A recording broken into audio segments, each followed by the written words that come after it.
Irmãs, com a paz do Senhor Jesus, estamos iniciando mais uma transmissão nessa quarta-feira, momento aqui de buscar o Senhor, momento de celebração, momento de oração diante do nosso Deus. Eu quero dar as boas-vindas a todos vocês, pedindo que Deus nos abençoe nesta reunião. Hoje nós vamos cantar, nós vamos orar, vamos ouvir a palavra, é tempo de buscarmos ao nosso Deus. E eu quero começar esse culto pedindo para que você pegue a sua Bíblia. A gente vai ler aqui no livro de Daniel. Pega aí a sua Bíblia, no livro de Daniel. A leitura aqui no capítulo 2 do livro de Daniel. O livro de Daniel fica ali depois do profeta Ezequiel, ali na metade do Antigo Testamento. Queria que você pegasse a sua Bíblia para a gente fazer essa leitura. Daniel, capítulo 2, a partir do versículo 19. A palavra de Deus nos diz assim: Então o mistério foi revelado a Daniel de noite, numa visão. E Daniel louvou a Deus dos céus e disse: Louvado seja o nome de Deus, para todo o sempre. A sabedoria e o poder a Ele pertencem. Ele muda as épocas e as estações, destrona os reis e os estabelece, dá sabedoria aos sábios e conhecimento aos que sabem discernir. Ele revela coisas profundas e ocultas. Em outra tradução diz assim: Ele revela o oculto e o escondido. Conhece o que jaz nas trevas e a luz habita com ele. Eu te agradeço e te louvo, ó Deus dos meus antepassados. Tu me deste sabedoria e poder e me revelastes o que te pedimos. Revelaste-nos o sonho do rei. Vamos orar, pedir para que Deus nos abençoe nessa noite. Senhor nosso Deus e Pai, nós cremos que Tu és o Senhor da história.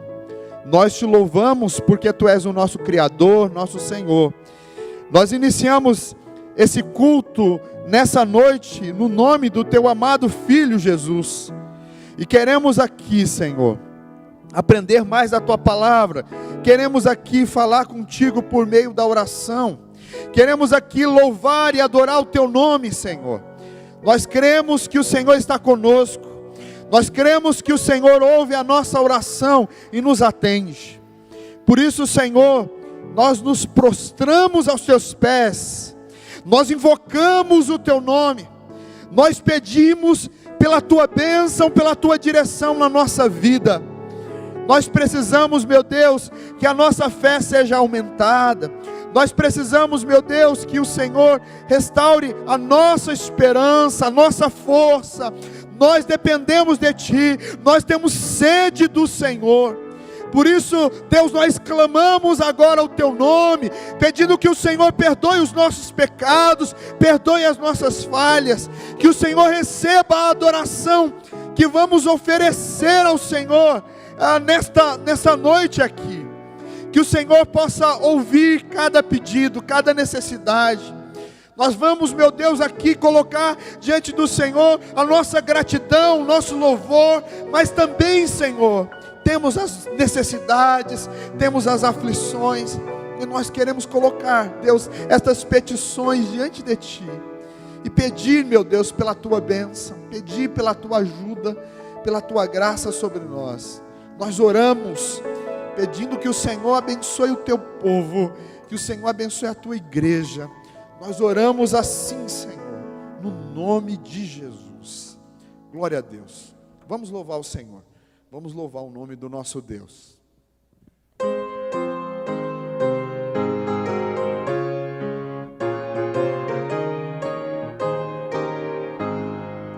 Cristo comandante sempre nos será, na peleja santa à frente marchará. Nunca seus exortes abandonará, há de até o fim lutar.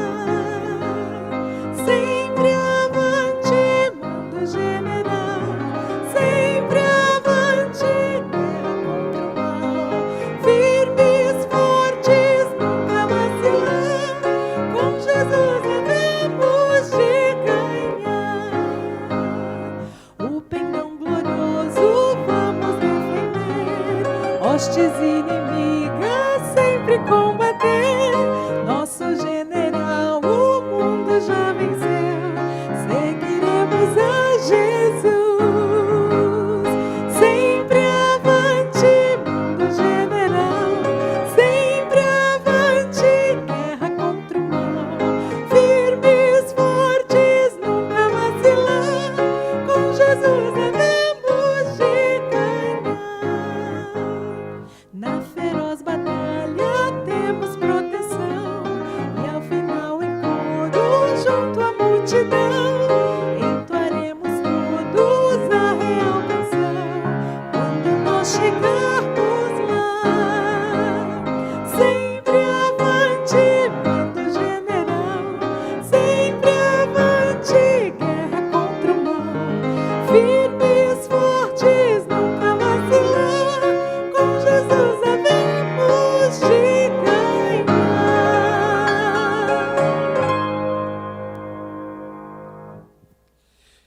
Queridos irmãos e irmãs, gostaria de perguntar para vocês se vocês já tiveram cuidado de fazer a leitura do livro de Daniel. Você já leu esse livro alguma vez na sua vida?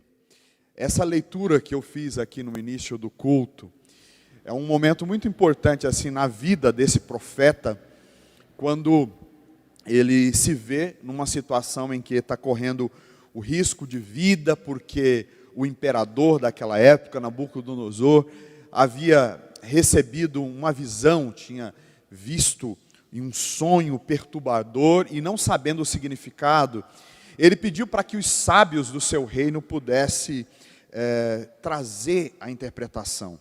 E Daniel foi um daqueles que nessa situação se colocou nas mãos de Deus para buscar, para entender e trazer o significado daquele sonho, o sonho do rei Nabucodonosor. E quando Deus deu essa revelação para ele, ele falou aquelas frases que nós lemos aqui, que foi um momento de oração, de adoração em louvor a Deus, onde ele agradece ao Senhor, que está no comando da história.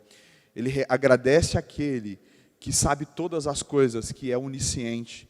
Ele louva aquele que revela o oculto e o escondido, e aquele que responde a nossa oração nos momentos mais difíceis, mais complicados da história da humanidade. E eu queria, então, com você aqui, conversar um pouco sobre o livro do Daniel, né, o livro do profeta Daniel, exatamente porque esse livro tem muitas coisas para nos ensinar.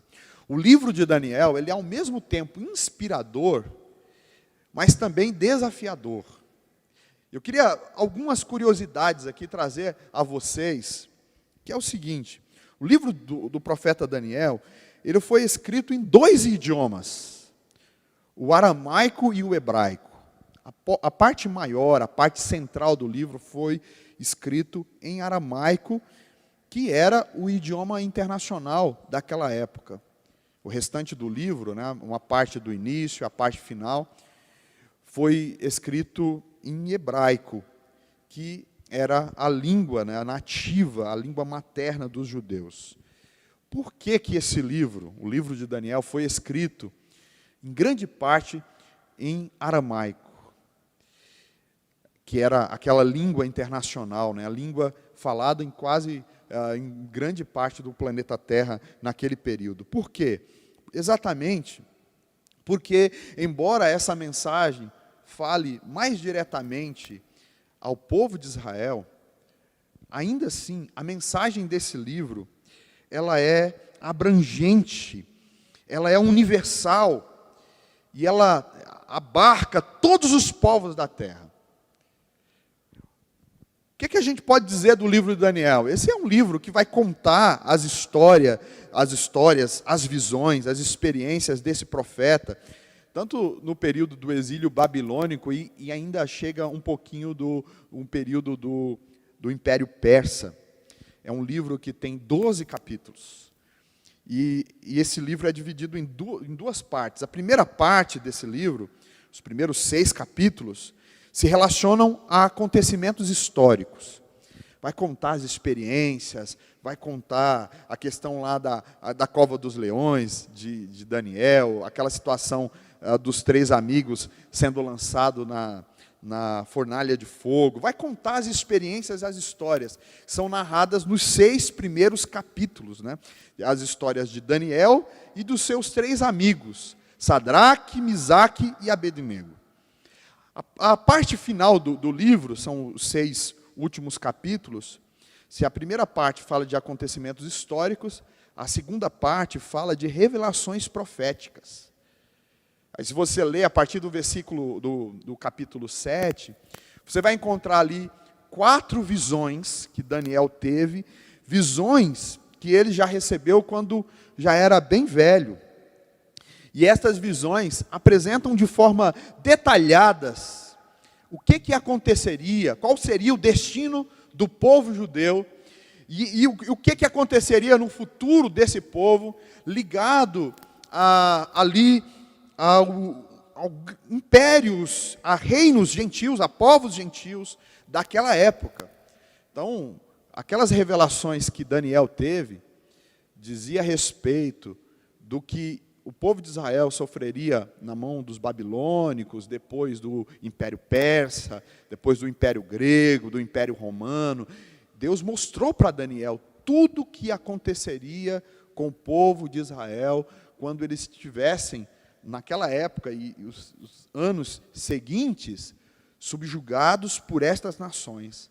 Mas além de mostrar o que o povo de Israel padeceria na mão dessas nações, Deus também faz questão de falar sobre a chegada do reino de Deus, a chegada do seu reino no mundo, que viria através do Messias, Jesus.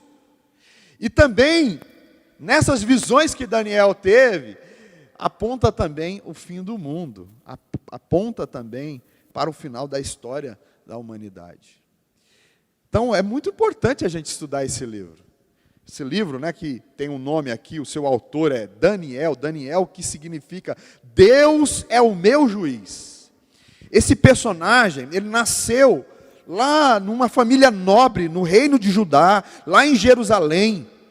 E possivelmente ele viveu ali na época do rei Josias, né, o último rei fiel a Deus, lá do reino de Judá. E ele foi educado na corte judaica, aprendeu os princípios da palavra de Deus, mas é possível que ele tenha sido levado, é muito provável isso, que ele tenha sido levado para a Babilônia, naquela primeira leva de judeus que foram levados para o exílio. É importante lembrar que o exílio babilônico, ele tem 3 deportações, né? Em 3 momentos, o Império Babilônico invade a região de Jerusalém e leva cativos para a Babilônia. Daniel deve ter ido na primeira leva de judeus, quando o terrível Nabucodonosor tomou a cidade de Jerusalém e levou cativos da Babilônia os nobres. Isso está registrado lá em 2 Reis, capítulo 24, os versículos de 1 a 7, também em 2 Crônicas 36, Daniel capítulo 1 também, vai falar desses nobres sendo levados para o exílio babilônico.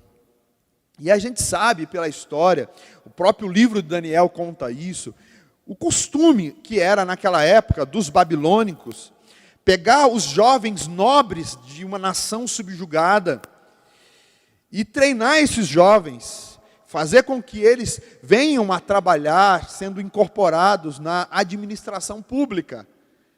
Então foi algo que aconteceu com Daniel e com seus 3 amigos ali, Sadraque, Misaque e Abednego.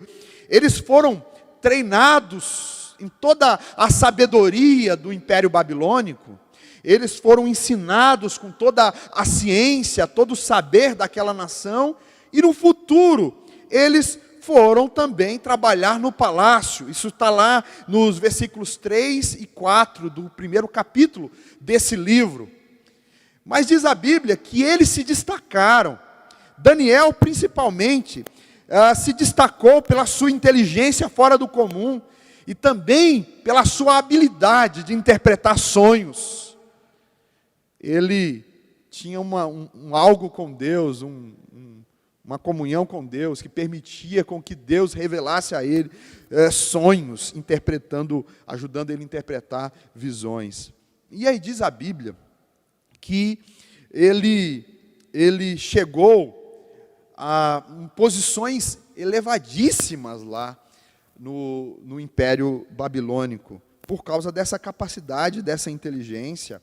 Ele, por exemplo, segundo a Bíblia, lá no capítulo 2, o versículo 48, diz que ele chegou a se tornar governador de toda a província da Babilônia. Aquela região ali tinha uma parte que estava sob o comando de Daniel. E depois ele foi colocado como chefe supremo de todos os sábios do império. Qual que era a grande marca desse profeta, segundo a Bíblia nos ensina? A grande marca de Daniel era a sua integridade, a sua fidelidade ao seu Deus. Compromisso que ele tinha com o Senhor, de não negar a sua fé. Ele foi fiel a Deus em todas as circunstâncias, até mesmo quando ele correu risco de morrer. Como naquela famosa história da cova dos leões, onde ele foi ameaçado de morte se ele orasse. E aí diz a Bíblia que ele preferiu, lá no capítulo 6 de Daniel, ele preferiu morrer do que deixar de orar. Ele preferiu correr ali o risco de perder a vida, do que deixar de ter o seu tempo de comunhão com Deus. Esse é Daniel. Ele era um homem de muita oração. Lá no capítulo 6, o versículo 10, fala sobre isso. Ele tinha o costume de orar 3 vezes ao dia e buscar a presença de Deus, clamar ao Senhor, interceder pelo povo de Israel. Ele era um homem que se colocava na brecha, se colocava no lugar de intercessor e buscava a presença de Deus. A Bíblia também diz que ele era um homem assim que tinha uma profunda comunhão com Deus. Tão profunda essa comunhão, que por 3 vezes nesse livro, o anjo do Senhor chega para ele e diz essa frase: você é muito amado no céu. Imagina isso? O anjo chega para ele e diz: olha, lá no céu falam o seu nome. É como se o anjo dissesse para ele assim: ó, Daniel, você é alvo do amor e do cuidado de Deus. Olha, Deus gosta de você muito, sabia? Já imaginou você ser mencionado dessa forma no céu? Assim era com Daniel. Tinha suas súplicas atendidas. Ele pedia a Deus, ele clamava a Deus, e Deus respondia a sua oração, e a sua oração vinha como resposta livramentos, visões, revelações de Deus sobre a sua vida. Um grande profeta, Daniel, um homem íntegro, um servo de Deus que serve como exemplo para todos nós. Bom, durante o exílio babilônico, como nós falamos aqui, este homem, Daniel, ele estava ligado ao palácio, era um funcionário público, era um homem público, mas ao mesmo tempo, ele exercia o ministério profético. Ele agia como um líder espiritual, hora outra agia como um pastor orientando aquele povo. Ele procurava orientar e consolar os exilados do povo de Deus, aqueles que estavam lá na Babilônia, desesperados, chateados, entristecidos por aquela situação. Não é nada simples isso.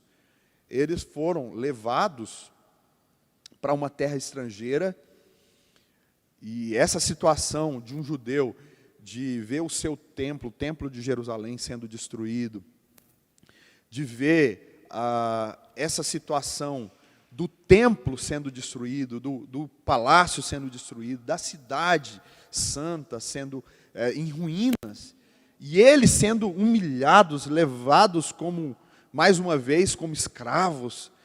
Para eles aquela situação era muito humilhante. Então, muitos judeus naquela situação não conseguia compreender por que Deus havia deixado o povo dele ir para o cativeiro. Não conseguia compreender isso. Não conseguia entender como que poderia isso ter ocorrido. Parecia que Deus tinha perdido as rédeas da história. Ou seja, Deus era o Senhor de Israel. Israel perde a sua cidade, perde o seu lugar, sua terra, é levado, é exilado para uma terra estrangeira. Entende? O quanto isso é complicado. E aí, de repente, eles dizem assim, Deus, o que aconteceu? Deus perdeu a rédea da história, Deus não consegue mais nos proteger, ou se Deus consegue nos proteger, então Ele se esqueceu de nós, né? Então isso é claro aqui, esse questionamento do povo judeu com relação a Deus nesse tempo de exílio, nesse tempo complicado em que eles estavam vivendo. Queria dizer para você que esse contexto dos judeus lá no exílio babilônico, de fato, foi um tempo bem difícil, bem complicado. E em tempos difíceis, em tempos complicados, é natural a gente duvidar às vezes, né? Não é o certo, mas até é comum a gente perceber em algumas ocasiões em que nós começamos a perguntar se Deus realmente se importa com a gente, se Deus se esqueceu de nós, se Deus continua comandando a nossa história, se Deus continua agindo do nosso lado, né? Então, os judeus, naquela ocasião, ficavam assim, questionando, perguntando, será que Deus se esqueceu de nós? Será que Deus realmente se importa? Eu estou pensando aqui e lembrando quantas pessoas, nesse tempo tão difícil que a gente está vivendo, têm questionado, de fato, o cuidado de Deus, o amor de Deus. Pessoas, famílias enlutadas, pessoas que veem o seu familiar enfermo e questionam, puxa, onde está Deus nessa história? Será que Deus se esqueceu? Será que Deus não pode nos proteger? Será que Deus tem esquecido dos seus filhos? Foi o que os judeus estavam questionando naquela ocasião, naquele contexto. Mas Daniel, por outro lado, segundo a palavra de Deus, ele era um profundo conhecedor da Bíblia, e ele era um profundo conhecedor da profecia de outro profeta, o profeta Jeremias. O profeta Jeremias foi um profeta que alertou o povo de Israel com relação ao exílio babilônico, e ele profetizou, por exemplo, que se o povo não se convertesse, não se consertasse, Deus permitiria que Nabucodonosor viesse em Jerusalém e os levasse para a Babilônia. Também profetizou lá em Jeremias 25:11, que lá 25:11 diz que eles ficariam 70 anos naquele exílio. 70 anos eles ficariam lá na Babilônia, seriam subjugados nessa situação. Bom, Daniel conhecia essas profecias. Daniel era um profundo estudioso das profecias de Jeremias, e ele sabia que o exílio babilônico estava nos planos de Deus, e que Deus usaria aquele tempo para disciplinar, para curar o seu povo. Isso está escrito lá nos escritos do profeta Jeremias, né, que Daniel conhecia muito bem. Por exemplo, Jeremias capítulo 29, do versículo 1 até o versículo 14. Ali, o profeta Jeremias dizia, olha, vocês que estão exilados aí, vocês que chegaram aí na Babilônia, saiba que Deus tem planos para vocês. Saibam que Deus está cuidando de vocês. E se vocês voltarem para Deus, se vocês se converterem, se vocês se entregarem a Deus, Deus vai curar vocês. E aí nesse contexto que ele diz, a profecia é clara, são 70 anos. E depois desse tempo, Deus vai restaurar a sorte do seu povo. Deus vai tirar o seu povo da Babilônia e trazer de volta para Jerusalém. Confia, descansa. E aí no versículo lá 11, ele diz, eu bem sei os pensamentos que tenho a vosso respeito, diz o Senhor. Pensamentos de dar esperança e o futuro, não de causar dano. Então vocês virão a mim, clamarão a mim, e eu responderei. Buscar-me-eis e me achareis quando me buscardes de todo o vosso coração. São palavras do profeta Jeremias, que Daniel lia, e Daniel sabia. Daniel pregava para esse povo, lendo as palavras de Jeremias e pregando para eles, para que eles tivessem esperança, para que eles compreendessem. E aí a palavra de Daniel e o entendimento do livro de Daniel é o seguinte: gente, não se desespere, Deus está no comando. Gente, não se desespere, tudo isso está no cronograma divino e Deus usará isso para nos abençoar. E de fato, o exílio babilônico foi um tempo como um retiro espiritual para o povo de Deus, foi um tempo de reflexão. Mas assim, por outro lado, numa situação tão difícil, quando a gente está no deserto, quando a gente está na situação complicada, é difícil a gente compreender. E a missão de Daniel era exatamente mostrar para aquela nação, para aquele povo, para aquela gente, que Deus não tinha esquecido. Mostrar que Deus estava no controle, que Deus continua no comando, que Ele continua sendo Deus, que Ele é Senhor da história. Quando a gente olha para esse livro de Daniel, o livro desse profeta, a gente aprende que tem lições poderosas de Deus para a nossa vida, lições poderosas do Senhor para todos nós. Daniel ali, ele compreendia aquelas profecias, mas, apesar de compreender, tinha algumas coisas que ele não conseguia entender, que ele não conseguia explicar para o povo. E o povo perguntava, ele mesmo se questionava. E aí o que ele fez?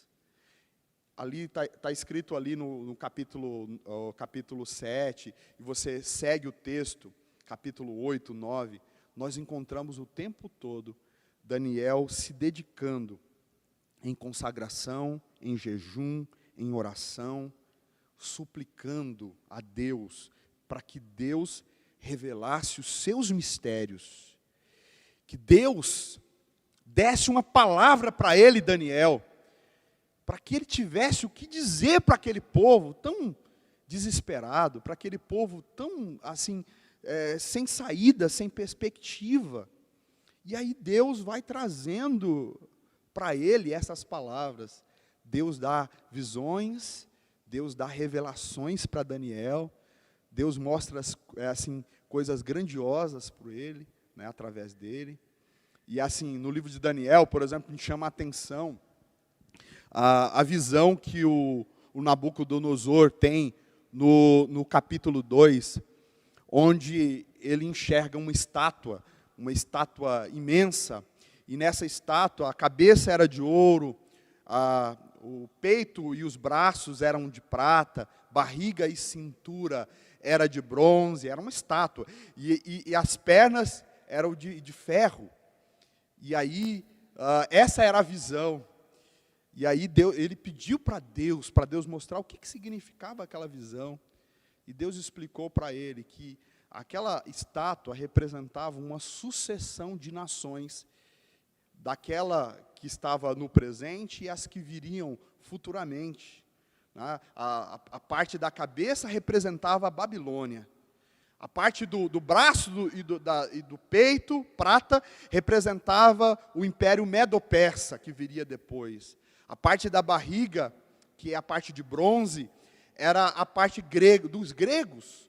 A parte da perna seria então o Império Romano. E ele explicou e mostrou, e aí naquela palavra lá mostra Deus no controle, dizendo que Deus, aquelas nações passariam, mas Deus estabeleceria o seu reino sobre a terra. Através do Messias, Jesus, o reino de Deus seria estabelecido em toda a terra. Aí você continua lendo esse texto, você chega no capítulo 7, por exemplo, Daniel tem uma visão de 4 animais, um urso, o leopardo, ele tem lá, na visão, o primeiro é um leão, um urso, um leopardo, ele vai tendo essa visão, e ele vê 4 animais, o último é um monstro. E aí, diante dessa visão, ele pede a Deus para que Deus dê a revelação para ele. E aí Deus mostra, olha, da mesma forma, são a sucessão de nações que estarão governando sobre a terra. E ele aponta lá para o final, dizendo, e no final vai aparecer uma nação terrível, vai surgir um governante terrível, aponta para o anticristo e mostra ali a sucessão de reis, de soberanos que estarão sobre a terra. Mas diante de toda uma visão, de toda uma situação dessa, mais uma vez mostra que no final da história, o Messias vai se levantar, e o Messias, o Filho de Deus, o Senhor do universo, vai destruir todos os inimigos do povo de Deus, e o povo de Deus será vitorioso. Eu gosto dessa visão do capítulo 7 de Daniel, porque depois que ele vê os 4 animais e ele fica apavorado, porque é uma visão assustadora, diz o texto que ele quase que passou, quase que desmaiou, né, diante de tanto, ele ficou assim, foi aterradora aquela visão, ele ficou muito preocupado, mas na sequência da visão, diz a Bíblia, que ele olha para o alto e ele vê um trono, e nesse trono está sentado um ser de barbas brancas e cabelo branco, de vestes brancas, é um senhor de idade, e ele olha para aquele ser, e aquele ser começa a falar, começa a agir, e coloca em ordem todas as coisas. Aquele ser que ele vê, é uma visão do nosso Deus, do Senhor, sentado no alto e sublime trono, que governa toda a história. E ali mais uma vez mostra para Daniel, para que ele tenha esperança, para que ele tenha tranquilidade, que ele creia que o Senhor está comandando a história, que Deus está cuidando de tudo. Qual que é a mensagem então do livro de Daniel para todos nós? É que Deus, o Deus de Israel, é rei soberano sobre todo o mundo, em todas as eras, em todos os lugares. Ele é rei, ele é senhor sobre todos os reinos da terra. Ele é quem tem todo o poder. E assim, os babilônicos, os persas, os gregos, os romanos vêm e vão, mas é Deus que estabelece o seu reino através do seu povo redimido. E é o rei do universo, ele é senhor de toda a terra, ele é que está assentado no alto e sublime trono. O livro de Daniel mostra que os reinos se levantam e caem, de acordo com um cronograma estabelecido por Deus, de acordo com a vontade de Deus. É Ele quem levanta um rei, mas é Ele quem destrona, é Ele que realmente é o soberano, que está dirigindo a história. Em Daniel, irmãos, o que nós aprendemos nesse texto? Nós aprendemos que a história não é um trem desgovernado, não é um trem que está fora do trilho. Nós que estamos nessa história devemos saber que nós não estamos em um navio sem um comandante. Nós não estamos num navio que o leme quebrou e que a gente não tem destino, não sabe onde vai chegar, não sabe no que isso vai dar. Irmãos, as rédeas da história não estão nas mãos dos homens mais ricos, desse planeta. As rédeas da história não estão nos imperadores, nos homens poderosos da história. Não, as rédeas da história estão nas mãos daquele que está assentado num alto e sublime trono. E é isso que esse livro nos apresenta, nos mostra que reinos se levantam e caem, e estão vivendo de acordo com o cronograma de Deus. Que Deus, esse Deus, que é o Senhor da história, que está sentado num alto e sublime trono, Ele já estabeleceu como que vai ser o fim desse filme. Ele já estabeleceu como vai ser o final dessa história. E essa história termina com um final feliz para o povo dele. O final dessa história é um final feliz para a noiva do Cordeiro, que estará num casamento com o Cordeiro. Termina essa história com uma vitória retumbante do povo de Deus. E eu louvo ao Senhor por esta palavra. Eu não sei se você já leu o livro de Daniel. Tem muitas pessoas que têm medo de ler esse livro. Assim como tem cristãos que têm medo de ler o livro do Apocalipse. Mas nenhum desses livros foram escritos para nos causar medo, para nos causar pavor. Ao contrário, a mensagem de ambos é a mesma. Deus está cuidando do seu povo. Deus é o Senhor da história. Eu não sei como você está se sentindo nesse tempo tão difícil de pandemia.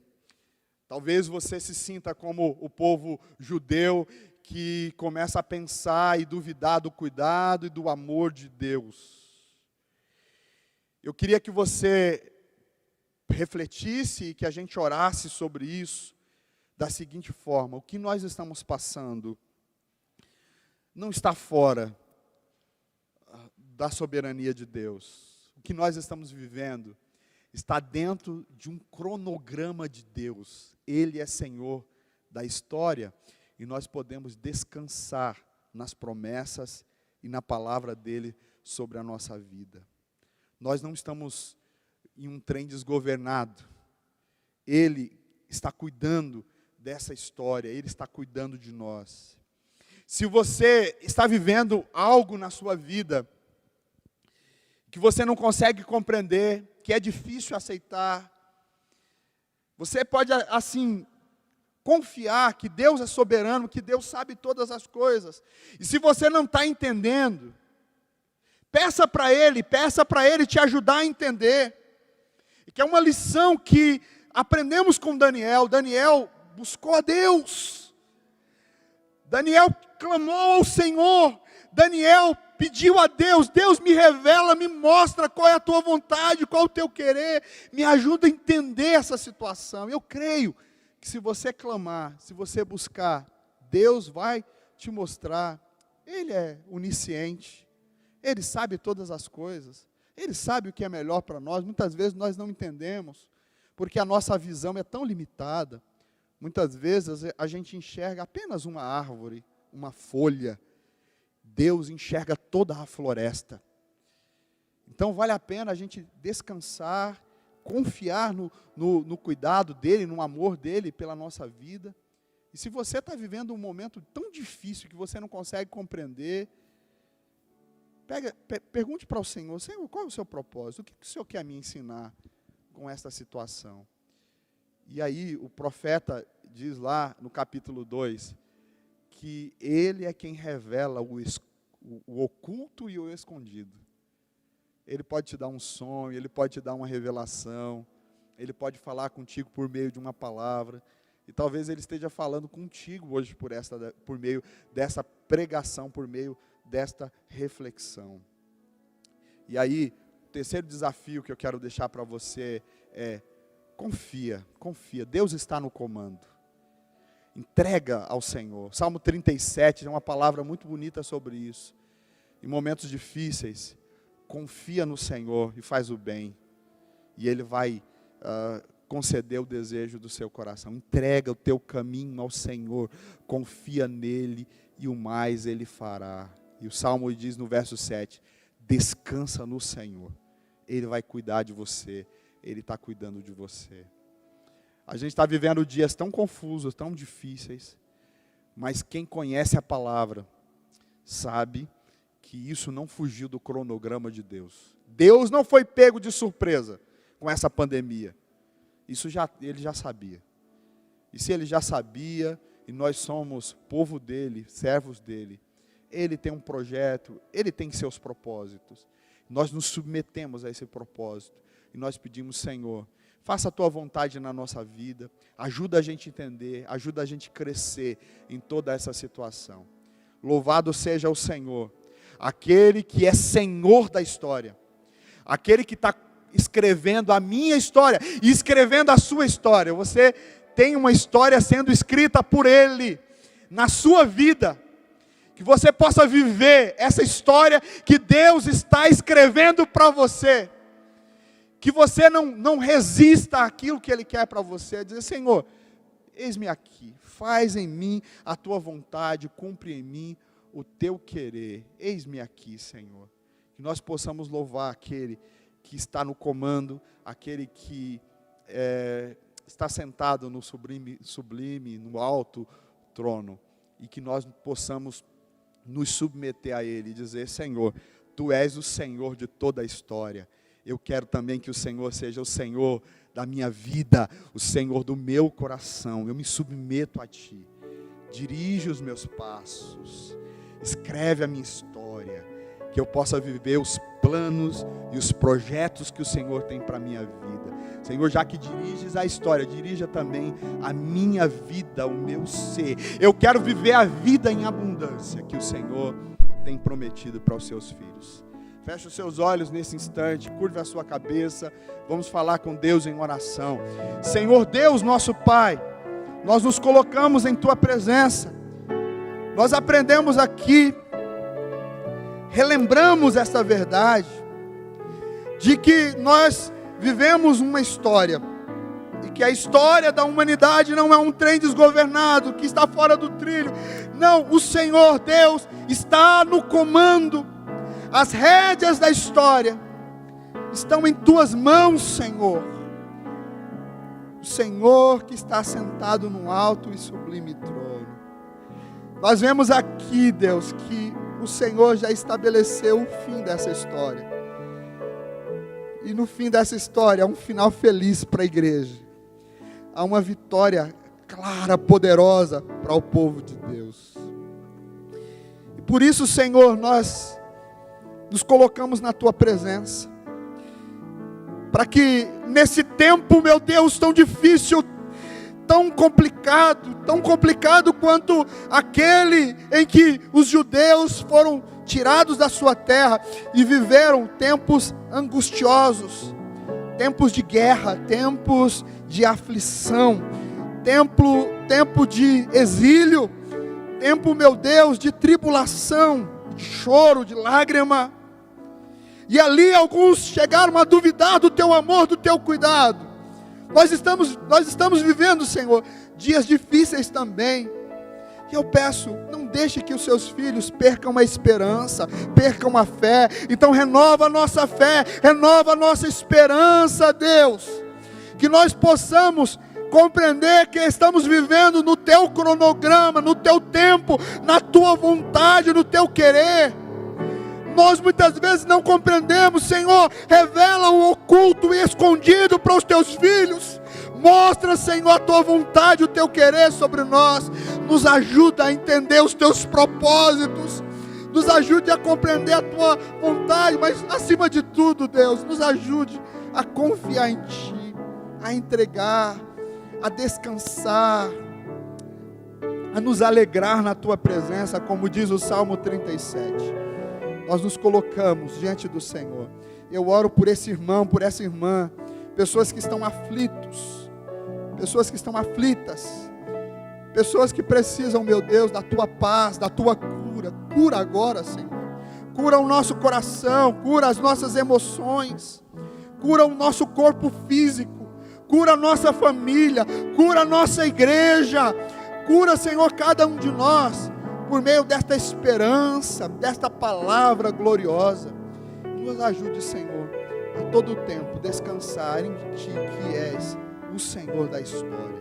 Nós oramos assim, no nome do Senhor Jesus. Aleluia. Glória a Deus. Vamos louvar o Senhor.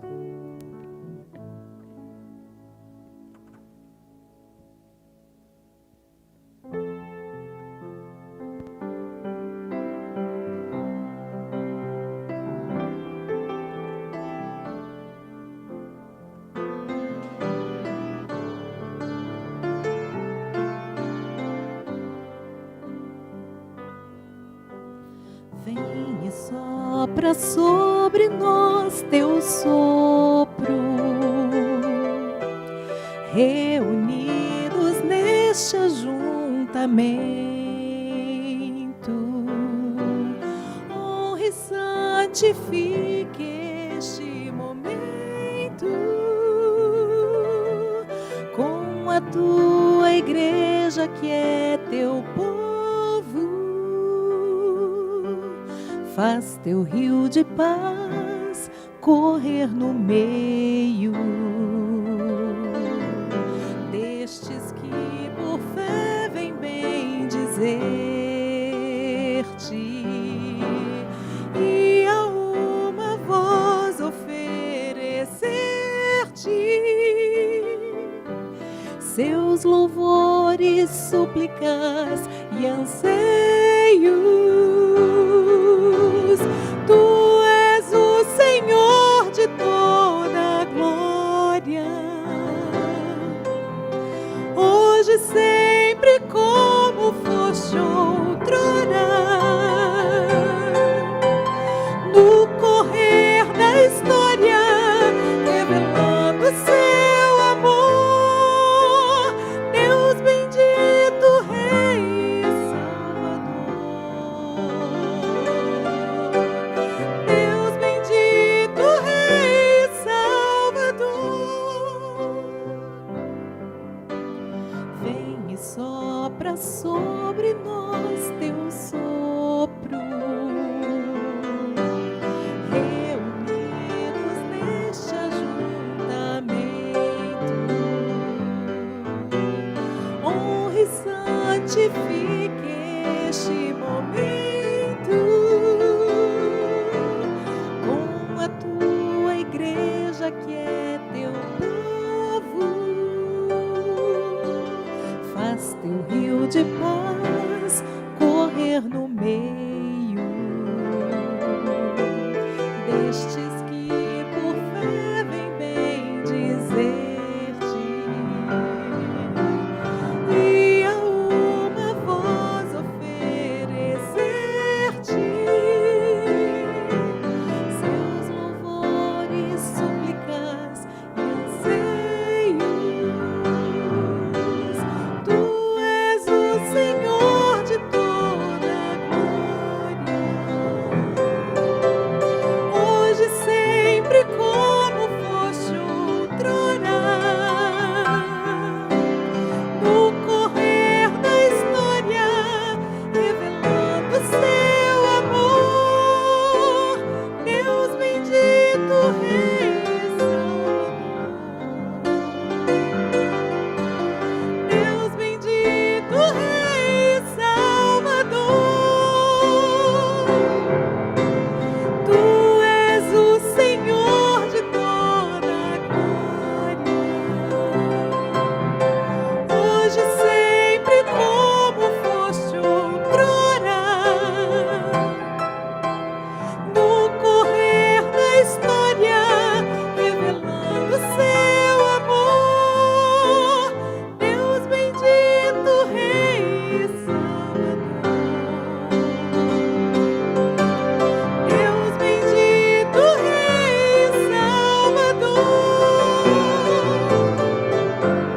Deus bendito, Rei e Salvador. Deus bendito, Rei e Salvador.